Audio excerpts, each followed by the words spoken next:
মেসির কাছ থেকে উপহারও পাবেন মিরোস্লাভ ক্লোজা। এই বিশ্বকাপে মিরোস্লাভ ক্লোজার রেকর্ড ভেঙেছেন লিওনেল মেসি। দীর্ঘদিন বিশ্বকাপে সর্বোচ্চ গোলদাতার রেকর্ডটা ছিল ক্লোজার দখলে। এই বিশ্বকাপে ক্লোজার 16 গোল ছাড়িয়ে গেছেন মেসি।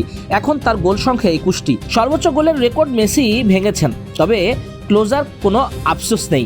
এমনকি রেকর্ড ভাঙার পর আর্জেন্টাইন তারকার সঙ্গে ফোনে কথাও হয়েছে ক্লোজার। ফরাসি সংবাদ মাধ্যম লেকিপকে দেয়া সাক্ষাৎকারে ক্লোজা বলেছেন, মেসি এক অবিশ্বাস্য বিস্ময়কর প্রতিভা। এরপর মেসির সঙ্গে কথোপকথনের বর্ণনা দেন জার্মানির সাবেক এই তারকা ফুটবলার। 2011 থেকে 2013 সাল পর্যন্ত ইতালিয়ান ক্লাব লাৎসিওতে লিওনেল স্কালোনির সঙ্গে একই দলে খেলেছেন ক্লোজা। ওই বন্ধুত্বটা রয়েই গেছে এখনো। স্কালোনি এখন আর্জেন্টিনার কোচ, তার সূত্র ধরেই ক্লোজার কথা হয়েছে মেসির সঙ্গে।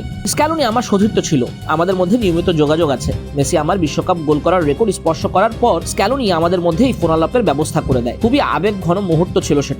এখানেই শেষ নয়, কথোপকথনের সময় আর্জেন্টিনা অধিনায়ক তাকে একটি উপহার দেওয়ারও প্রতিশ্রুতি দিয়েছেন। হাসি মুখে ক্লোজা জানান, মেসি আমাকে বলেছে সে আমাকে নিজে সই করা একটা জার্সি পাঠাবে। 2014 সালে ব্রাজিলের মাটিতে জার্মানির হয়ে বিশ্বকাপ জিতেছিলেন ক্লোজা। ওই বিশ্বকাপের ফাইনালে তার প্রতিপক্ষ ছিল লিওনেল মেসির আর্জেন্টিনা। এছাড়া একাধিকবার তারাও মুখোমুখি হয়েছেন বিভিন্ন ম্যাচে।